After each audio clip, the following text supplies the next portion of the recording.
જય શ્રી કૃષ્ણ મિત્રો, આપ સર્વનું સ્વર કીર્તન ચેનલમાં સ્વાગત છે।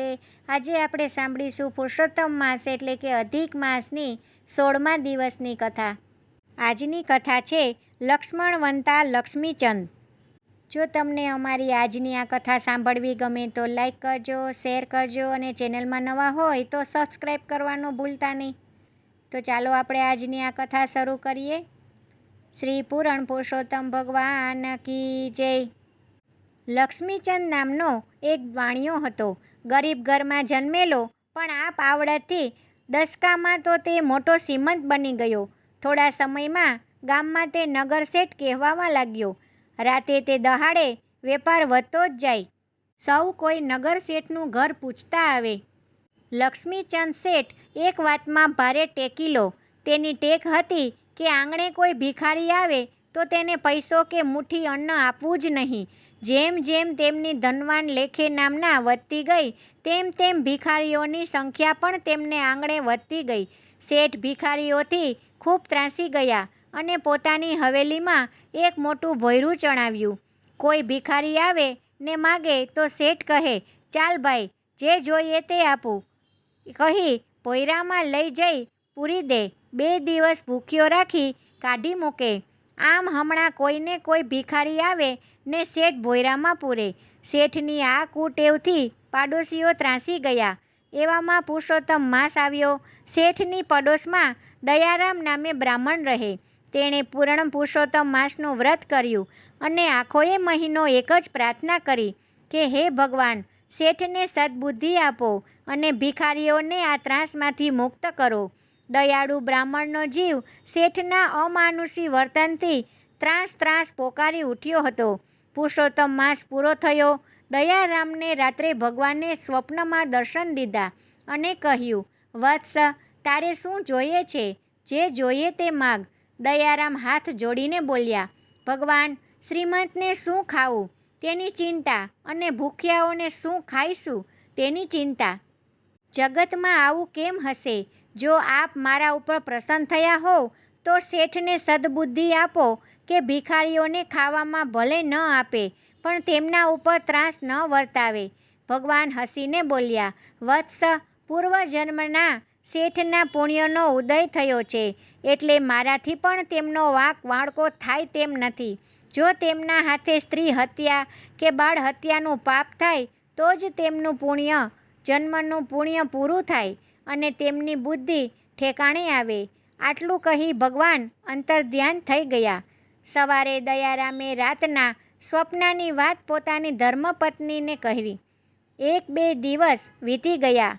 દયારામની પત્ની પોતાના પતિને જાણે તેમ ભિખારણના વેશે શેઠ લક્ષ્મીચંદને ત્યાં ગઈ અને હઠપૂર્વક ભિક્ષાની માંગણી કરી। શેઠે આ બ્રાહ્મણીને પણ ભોંયરામાં પૂરી દીધી। બ્રાહ્મણી સગર્ભા હતી એટલે ગૂંગળામણમાં થાય એવા આ ભોંયરામાં માત્ર 8 કલાક જીવીને મરણ પામી। અહીં દયારામે પોતાની પત્ની શોધખોળ કરી। શેઠનો એક મુનિમ દયારામની પત્નીને ઓળખી ગયો। તેણે દયારામને ખબર આપી દીધી। મુનિમની વાત સાંભળી દયારામ ત્યાંના રાજાની પાસે ગયો અને કહ્યું, મહારાજ, આપ તો ન્યાયી અને પ્રજાપાલક છો। નગર શેઠનો ન્યાય કરો। બિચારા ગરીબજનો અત્યંત દુઃખ દે છે। મારી પત્નીને તેમણે ભોંયરામાં પૂરી છે। રાજાએ કહ્યું, હે બ્રાહ્મણ, તારી વાત સાચી છે। આ વાત ક્યારની મારે કાને આવી છે, પરંતુ ઘણીવાર અમારે પણ નગર શેઠની જરૂર પડે છે, એટલે કોઈ સાબિત ન હોય ત્યાં સુધી અમારાથી તેમને કોઈ પણ પ્રકારની શિક્ષા થાય તેમ નથી। રાજન, હું પ્રતિજ્ઞાપૂર્વક કહું છું કે ભોંયરામાં મારી સ્ત્રીને પૂરી છે। મારી વાત ખોટી પડે તો હું આ કરશો તે શિક્ષા ભોગવવા તૈયાર છું। દયારામે કહ્યું। રાજાને હવે હિંમત આવી અને તેને બ્રાહ્મણ પાસે 2 સૈનિકો મોકલ્યા। બ્રાહ્મણ નગર શેઠને ઘરે ગયો અને ભોંયરું ઉગાડ્યું।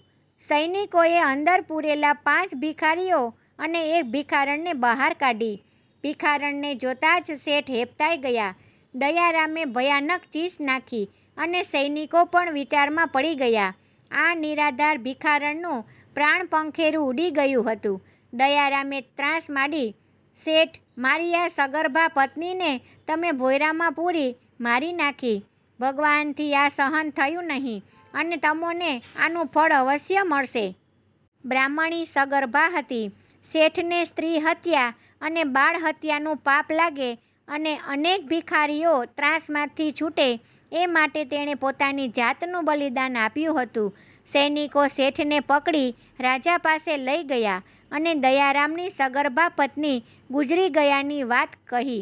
રાજાએ પોતાની આંખ ફેરવી શેઠનું ભયંકર અપમાન કર્યું અને તેમને કારાવાસમાં પૂરી તેમની બધી સંપત્તિ જપ્ત કરી.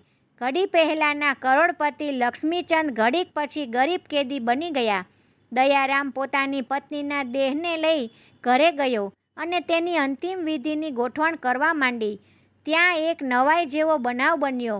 દયારામે ભગવાનના ચરણામૃતનું એક ટીપું તેની પત્નીના મુખમાં મૂક્યું. ત્યાં તો એણે આળસ મરડી. બ્રાહ્મણીએ આંખો ખોલી એટલામાં એકાએક સાક્ષાત પુરુષોત્તમરાય પ્રગટ થયા. બધા શ્રી પુરુષોત્તમ ભગવાનનો જય બોલાવી ઉઠ્યા. દયારામ પોતાની પત્નીને સજીવન થયેલી જોઈ ભગવાનના ચરણોમાં નમી પડ્યો. બીજે દિવસે દયારામ બ્રાહ્મણ રાજા પાસે ગયો અને કહ્યું, મહારાજ, મારા પર અનુગ્રહ કરો અને લક્ષ્મીચંદને છોડી મૂકો. મારી પત્ની પ્રભુની કૃપાથી જીવતી થઈ છે. રાજાએ બ્રાહ્મણની માગણીથી લક્ષ્મીચંદને છોડી મૂક્યો અને તેની તમામ સંપત્તિ લઈ લીધી. લક્ષ્મીચંદ પોતાના કાળ કરતૂત માટે જીવનભર પસ્તાયો. આખા નગરમાં બ્રાહ્મણીના અસહ્ય ભિક્ષુકો માટેના બલિદાનના વખાણ થવા લાગ્યા. પુરુષોત્તમ માસના 16મા દિવસની કથાનો 16મો અધ્યાય. સુદેવને આશ્વાસન. વાલ્મીકી બોલ્યા, હે રાજા, આ પ્રમાણે ગરુડજીનું વરદાન મેળવી સુદેવ ઘરે ગયો.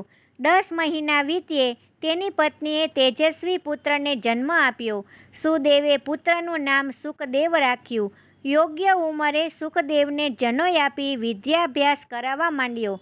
તીવ્ર બુદ્ધિના કારણે થોડા સમયમાં તે સંકલ્પશાસ્ત્ર પારંગત થયો. એકવાર દેવલ ઋષિ તેમને ત્યાં આવ્યા. સુદેવે તેમનો સત્કાર કર્યો.